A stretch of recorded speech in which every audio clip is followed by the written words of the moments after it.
Loué soit Jésus-Christ, Dieu qui s'est fait petit enfant pour donner à tout être humain, si petit qu'il soit, une dignité infinie. Sa paix soit avec vous. Les procréations médicalement assistées, la fécondation in vitro, FIV, aujourd'hui les mères porteuses et toutes ces découvertes liées à la bioéthique nous ramènent à cette réalité largement et volontairement occultée sous prétexte de complexité et qui est l'être humain au premier stade de son existence. Qui est-il?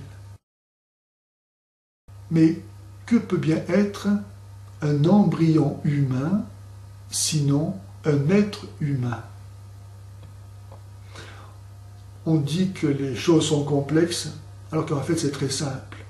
On veut, par cette soi-disant complexité, cacher en fait nos crimes.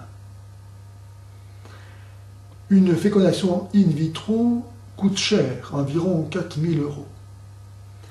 Et il ne s'agit donc pas de produire un embryon, un enfant, qui va ensuite être refusé par les parents sous prétexte de handicap, par exemple. Et donc on va produire plusieurs embryons afin de pouvoir choisir parmi eux lequel est le plus susceptible de correspondre à la volonté des parents. Les autres embryons vont être congelés en attendant d'être détruits, soit directement, soit après avoir été l'objet d'expérimentation dans le laboratoire comme n'importe quel matériau.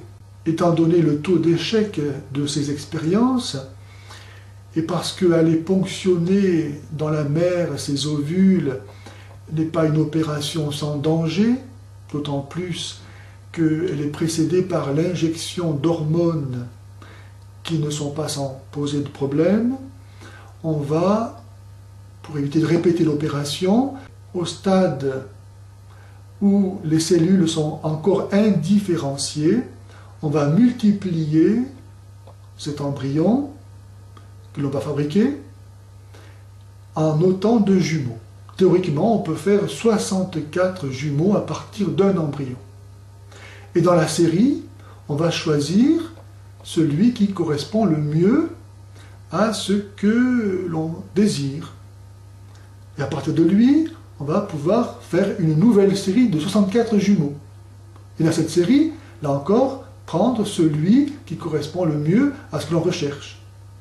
Et ainsi, on fait ce que faisait Hitler, c'est-à-dire de l'eugénisme, de l'amélioration de la race.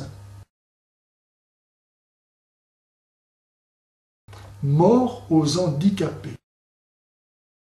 Face à ces questions de bioéthique, que nous dit l'Église? Rien d'autre que ce que tout homme, écoutant la voix de la sagesse, peut dire lui-même, en 4 principes. Le premier, c'est que tout être humain doit être accueilli comme un don et une bénédiction de Dieu. L'enfant n'est pas un dû. Je n'ai pas droit à un enfant. Un enfant n'est ni une marchandise à acheter, ni un produit à fabriquer. Il est un don et une bénédiction de Dieu. Cela paraît de moins en moins évident au fur et à mesure que se perd la vraie foi, qui est la connaissance de la vérité, de Dieu, et par conséquent de l'homme, et que grandit la place de la vraie foi dans le cœur de l'homme, l'orgueil de la science, par laquelle l'homme s'imagine devenir Dieu, créateur de l'homme. Le deuxième principe est que l'enfant doit être le fruit du mariage, c'est-à-dire de l'amour de ses parents. La procréation humaine par laquelle un homme et une femme collaborent à la puissance du Créateur possède ces caractéristiques spécifiques en vertu de la dignité personnelle des parents et des enfants. Si l'Église condamne les procréations médicalement assistées, c'est en vertu du respect de cette dignité de l'enfant et de l'amour de ses parents. On ne fabrique pas un enfant. Il y va de la dignité de l'enfant comme de celle de l'amour de ses parents. Nul ne peut soumettre la venue au monde d'un enfant à des conditions d'efficacité technique mesurées par des paramètres de contrôle et de domination. Un enfant est le fruit de la donation mutuelle et personnelle des époux. Or, l'intervention d'un médecin dans l'acte procréateur détruit l'aspect personnel de leur donation. La fidélité dans l'unité du mariage implique le respect réciproque du droit de chacun des époux à n'être père et mère que l'un par l'autre. Leur fidélité mutuelle implique l'exclusion absolue d'une tierce personne dans l'acte unifiant de leur donation mutuelle.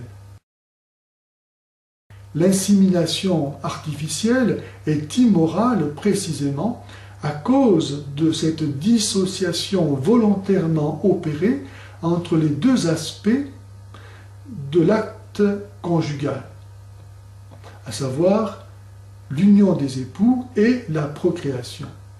Et la masturbation, par laquelle on se procure généralement le sperme, même si c'est en vue de la procréation, est un autre aspect de cette dissociation, puisqu'il n'a pas de signification unitive. Troisième principe, l'enfant a droit à être conçu, porté, mis au monde et éduqué dans le mariage. Parce que, comme nous l'avons vu, le mariage est l'expression véritable de l'amour humain. Et parce que c'est là, dans cette référence reconnue et assurée à ses parents, que l'enfant va pouvoir découvrir qui il est et bâtir ainsi sa propre personnalité. S'il ne peut se référer à l'amour inconditionnel de ses parents comme base de son existence, mais seulement à la technique d'un médecin, quelle identité va-t-il pouvoir construire?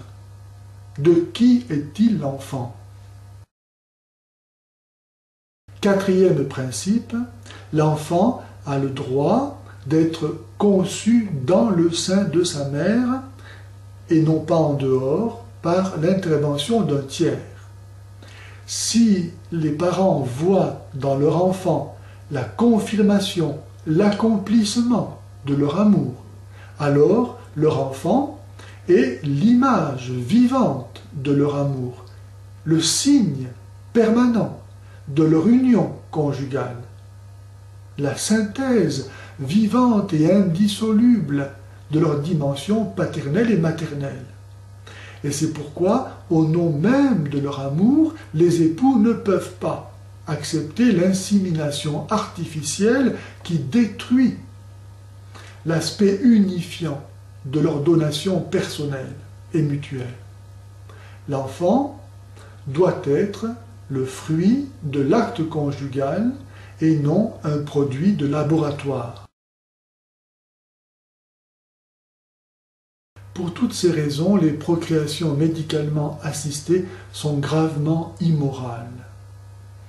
Elles reposent sur une signification fausse de la famille, où l'enfant est un droit, un dû, et non plus un don, et où l'acte conjugal n'a plus sa signification indissolublement procréatrice et unitive. Un couple peut recourir à la médecine pour faciliter l'acte conjugal ou l'aider à atteindre ses objectifs naturels, mais jamais il n'est possible de substituer l'intervention à l'acte procréateur. Il y va de la dignité de l'amour conjugal comme de la dignité de la procréation de l'enfant.